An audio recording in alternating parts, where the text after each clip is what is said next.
আমার ছোট্ট ভাই বোনেরা, তোমরা সবাই কেমন আছো? আশা করি সবাই ভীষণ ভালো আছো। তো আজকে তোমাদের জন্য নবম শ্রেণীর ইলিয়াস গল্প আলোচনা করব এবং তার প্রশ্ন উত্তরগুলো তোমাদেরকে দিয়ে দেবো।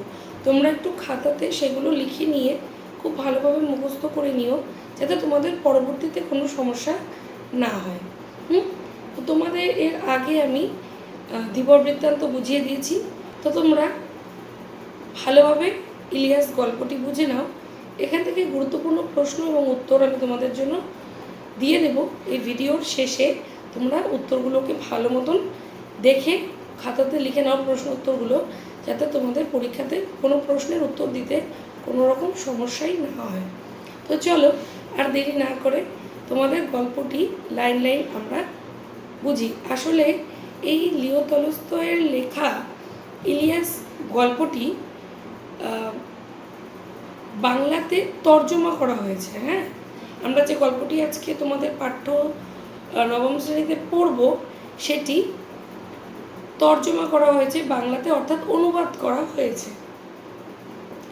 তো সেই গল্পটি তর্জমা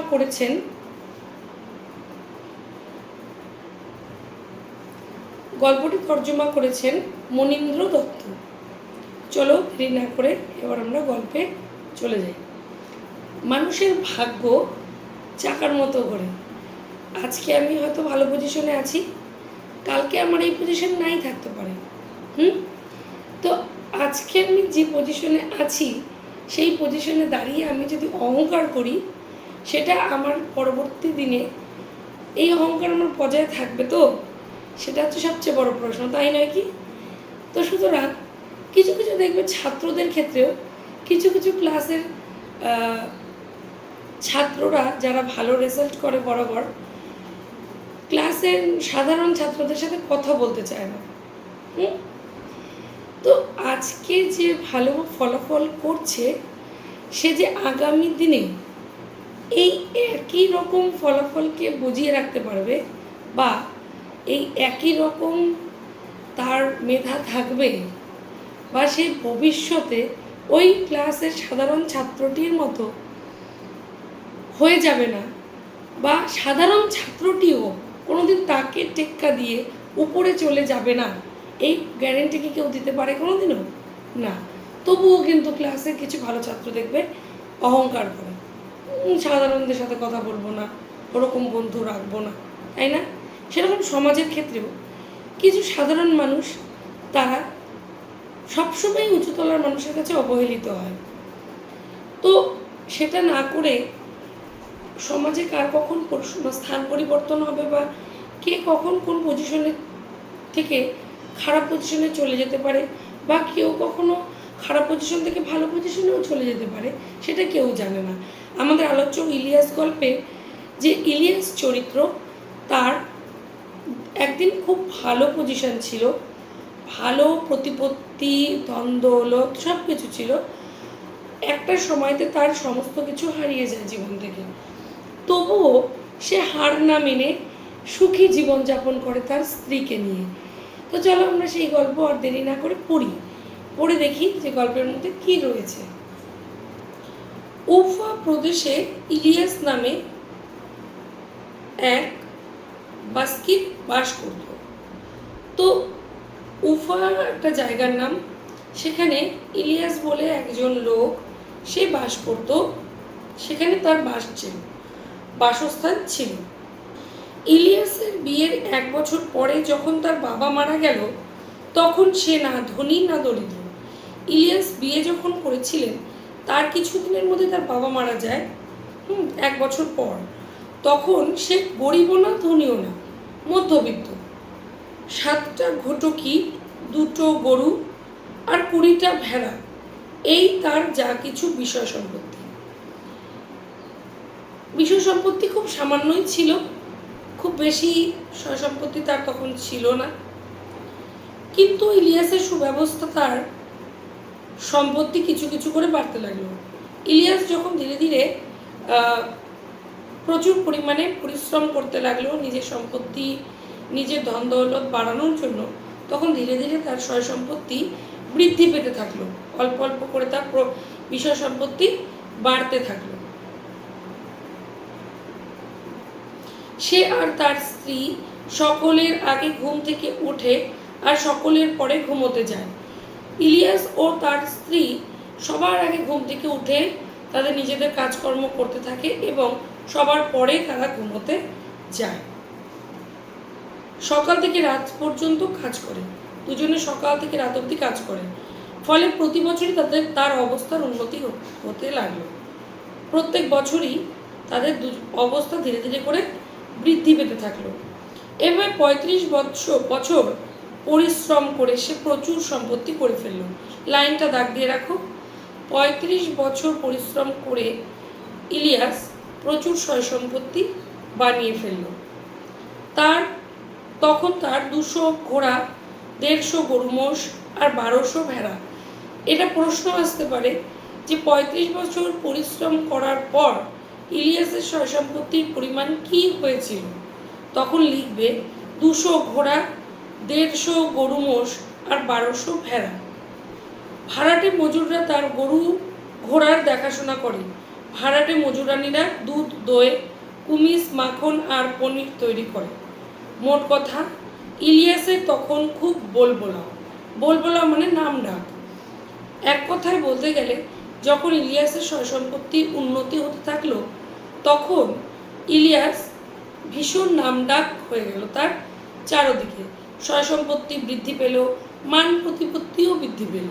তো সবাই তাকে খুব নাম মানে বলবোলা মানে সবার মুখে মুখে তখন তার নাম প্রচারিত হতে থাকলো। আশেপাশের সকলেই তাকে ঈর্ষা করে, বলে ইলিয়াস তো ভাগ্যবান পুরুষ, কোনো কিছুরই অভাব নেই, ওর তো মরবারই দরকার নেই।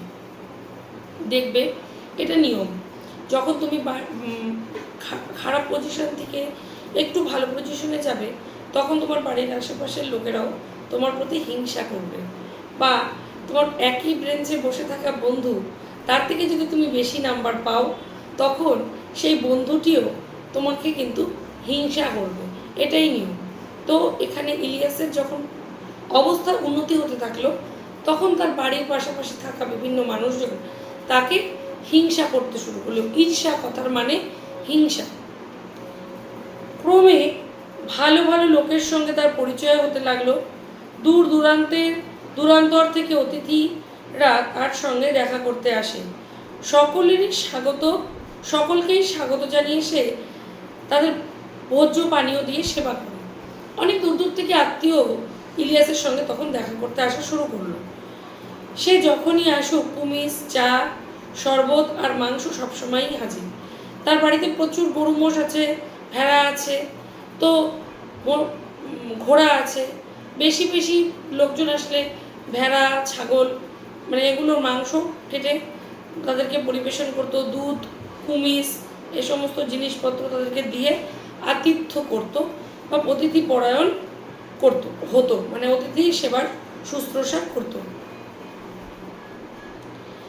অতিথি এলেই একটা বা দুটো ভেড়া মারা হয়, সংখ্যায় বেশি হলে ঘটকিও মারা হয়।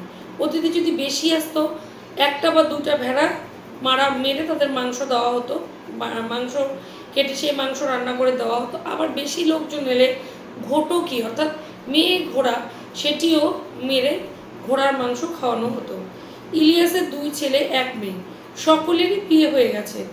ইলিয়াস যখন গরিব ছিল ছেলেরা তার সঙ্গে কাজ করত, গরু ভেড়া চড়াতো, কিন্তু বড়লোক হওয়ার পরে তারা আয়েশি হয়ে উঠল।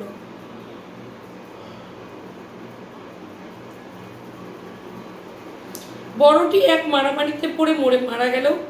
ছোটটি এমন এক ঝগড়াটে বউ বিয়ে করলো যে তারা বাপের আদেশই অমান্য করতে শুরু করলো।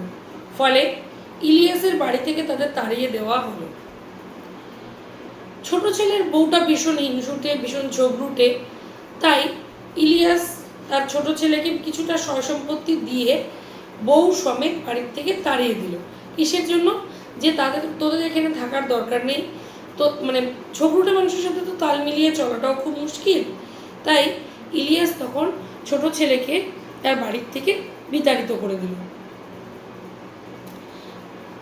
ইলিয়াস তাকে একটা বাড়ি দিল, কিছু গরু ঘোড়াও দিল, ফলে ইলিয়াসের সম্পত্তিতে টান পড়লো। ইলিয়াস নিজের সয় সম্পত্তির থেকে তার ছোট ছেলেকে একটা বাড়ি দিল, যাতে থাকতে কষ্ট না হয়, আর তারা যেন দুধ, কুমিজ এ সমস্ত জিনিস খেয়ে আপাতত জীবন ধারণ করতে পারে। তার জন্য কিছু গরু, মোষও তাদেরকে দিল, মোষ না, ঘোড়াও তাদেরকে দিল, যাতে এটা দেওয়ার ফলে ইলিয়াসের বিষয় সম্পত্তিতে অল্প কিন্তু ঘাটতি চলে আসলো। তারপরে ইলিয়াসের ভেড়ার পালে মড়ক লেগে অনেকগুলো মরে গেল। তখন ইলিয়াসের ভেড়ার পালে মড়ক লেগেছে, অর্থাৎ এক নাগাড়ে অনেকগুলো ভেড়া মারা যাচ্ছে। তার পরের বছর দেখা দিল দুর্ভিক্ষ, অর্থাৎ মহামারী, মানে অনাহার, খাওয়া দাওয়ারের অভাব, এই সমস্ত দুর্ভিক্ষ দেখা দিল। খড় পাওয়া গেল না একেবারে। ফলে সে বছর শীতকালে অনেক গরু, মোষ না খেয়ে মরল। তো যখন খড়ই গরু মোষের মেন খাদ্য, সেটা পাওয়া যাচ্ছে না, ফলে তখন সেই সমস্ত গরু মোষেরা খাবার না পেয়ে অনেক গরু মোষ মরে গেল। তারপর কিরবিজরা তার সবচাইতে ভালো ঘোড়াগুলো চুরি করে নিয়ে গেল। কিরবিজরা এসে তার সবচেয়ে ভালো ভালো ঘোড়াগুলি চুরি করে নিয়ে পালিয়ে গেল। ইলিয়াসের অবস্থা খারাপ হয়ে পড়ল। যত তার অবস্থা পড়তে লাগলো, ততই তার শরীরের জোরও কমতে লাগলো। ইলিয়াসের অবস্থা যত খারাপ হতে থাকলো, অর্থ সম্পত্তি যত কমতে থাকলো, তখন তার শরীরও যেন তার সাথ দিচ্ছিল না, তার শরীরও যেন ধীরে ধীরে খারাপ হয়ে গেল। এমনি করে 70 বছর বয়সে ইলিয়াস বাধ্য হয়ে তার পশমের কোট, কম্বল, ঘোড়ার জিন, তাঁবু এবং সব শেষে গৃহপালিত পশুগুলোকে বিক্রি করে দিয়ে দুর্দশা একেবারে চরমে নেমে গেল। এই পরিস্থিতিতে ইলিয়াস 70 বছর তখন তার বয়স, তখন সে সমস্ত কিছু প্রায় বিক্রি টিক্রি করে দিয়ে সে একদম দুর্দশার চরম লেভেলে এসে পৌঁছে গেল। কিসের জন্য? যাতে তাকে এক মানে কষ্ট যখন করতেই হচ্ছে, সব এসব বিক্রি টিক্রি করে দিয়ে ও একদম নিজের জীবন ধারণ করার জন্য এগুলো বিক্রি করা তার কাছে যেন একটা জরুরি উপায় হয়ে দাঁড়িয়েছিল। তো সেই সময় ইলিয়াসের অবস্থা আরও ধীরে ধীরে খারাপের দিকে গেল। আসল অবস্থা বুঝে উঠবার আগেই সে একেবারে সর্বহারা হয়ে পড়ল। সর্বহারা মানে সব কিছু হারিয়ে একদম নিঃস্ব। তো ইলিয়াস আসল কারণ কিসের জন্য তার আজকে দুর্হাল বেহাল, সেটা জানার আগেই সে যেন সব কিছু হারিয়ে সর্বহারা হয়ে গেল। ফলে বৃদ্ধ বয়সে স্বামী স্ত্রীকে অজানা লোকের বাড়িতে বাস করে তাদের কাজ করে খেতে হতো। সম্বলের মধ্যে রইল শুধু কাঁধে একটা বোঁচকা, তাতে ছিল একটা লোমের তৈরি কোট, টুপি, জুতো আর বুট, আর তার বৃদ্ধা স্ত্রী শামসেমাগি। তো যখন তার সম্পত্তি সব কিছুই প্রায় বিক্রি করে দেওয়া হয়ে গেল, তখন তার কাছে কিছু মূল্যবান জিনিস ইলিয়াস যত্ন করে রেখে দিয়েছিল, যেগুলো সে বিক্রি করেনি। সেই মূল্যবান জিনিস এবং তার সাথে তার স্ত্রী শামসেমাগি তার সাথে থাকলো, শেষ সম্বল বলতে পারো। সেই শেষ সম্বলের মধ্যে কি কি ছিল? লোমের তৈরি কোট, জুতো আর বুট, আর তার বৃদ্ধা স্ত্রী শামসেমাগি। বিতাড়িত পুত্র অনেক দূর দেশে চলে গেছে, মেয়েটিও মারা গেছে। বৃদ্ধ দম্পতিকে সাহায্য করবার তখন কেউ নেই। বড় ছেলেটা তো মারামারিতে পড়ে মারা গেছে, ছোট ছেলে ঝগড়াটে বউ নিয়ে দূরে চলে গেছে, মেয়েটিও সেও মারা গেছে।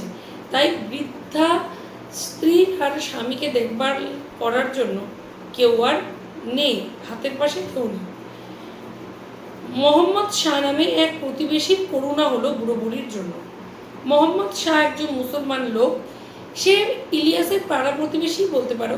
সেই লোকটি ইলিয়াসের আর তার স্ত্রীর জন্য ভীষণ কষ্ট অনুভব করতে লাগলো। সে নিজে ধনীও নয়, গরিবও নয়, তবে থাকতো সুখে এবং লোকও ভালো। ইলিয়াসের প্রতিবেশী মোহাম্মদ শাহ খুব যে অবস্থাপন্ন লোক তা নয়, তবে ইলিয়াস ও তার স্ত্রীকে দেখে সে খুব করুণা বোধ করে এবং তার খুব কষ্ট হয়, তাই সে ওদেরকে নিজের বাড়িতে আশ্রয় দেয়। এবং মোহাম্মদ শাহ লোকটি মানুষ হিসাবেও ভীষণ ভালো। ইলিয়াসের অতিথি বৎসলতার কথা স্মরণ করে তার খুব দুঃখ হলো। বলল, ইলিয়াস, তুমি আমার বাড়ি এসে আমার সঙ্গে থাকো, বুড়িকেও নিয়ে এসো, যতটা ক্ষমতায় কুলোয় গ্রীষ্মে আমার তরমুজের খেতে কাজ করবে আর শীতে গরু ঘোড়াগুলোকে খাওয়াবে।